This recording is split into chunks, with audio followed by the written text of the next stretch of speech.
Thus the Lord spoke to Moses in the wilderness of Sinai in the first month of the second year after they had come out of the land of Egypt, saying, Now let the sons of Israel observe the Passover at its appointed time. On the 14th day of this month, at twilight, ye shall observe it at its appointed time. Ye shall observe it according to all its statutes and according to all its ordinances. So Moses told the sons of Israel to observe the Passover.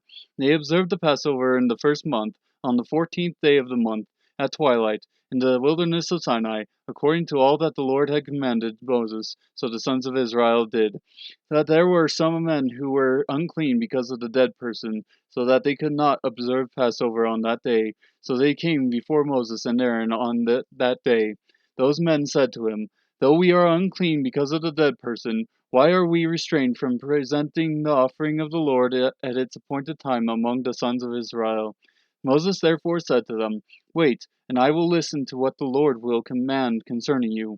Then the Lord spoke to Moses, saying, Speak to the sons of Israel, saying, If any one of you or of your generations becomes unclean because of a dead person, or is on a distant journey, he may, however, observe the Passover of the Lord. In the second month, on the 14th day at twilight, they shall observe it. They shall eat it with unleavened bread and bitter herbs.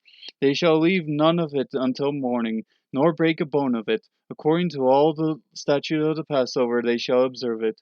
But the man who is clean and is not on a journey, and yet neglects to observe the Passover, that person shall then be cut off from his people, for he did not present the offering of the Lord at its appointed time. That man will bear his sin. If an alien sojourns among you and observes the Passover to the Lord, according to the statute of the Passover and according to its ordinance, so he shall do. You shall have one statute, both for the alien and for the native of the land. Now on the day that the tabernacle was erected, the cloud covered the tabernacle, the tent of the testimony, and in the evening it was like the appearance of fire over the tabernacle, until morning. So it was continuously.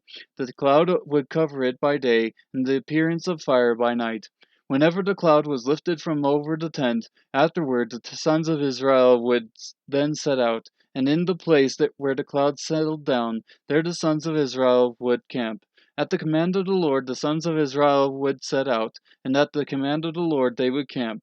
As long as the cloud settled over the tabernacle, they remained encamped.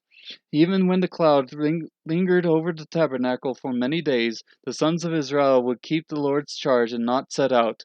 If sometimes the cloud remained a few days over the tabernacle, according to the command of the Lord they remained camped.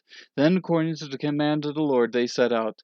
If sometimes the cloud remained from evening until morning, when the cloud was lifted in the morning, they would move out, or if it remained in the daytime and at night, whenever the cloud was lifted, they would set out. Whether it was 2 days or a month or a year that the cloud lingered over the tabernacle, staying above it, the sons of Israel remained camped and did not set out, but when it was lifted, they set out. At the command of the Lord they camped, and at the command of the Lord they set out.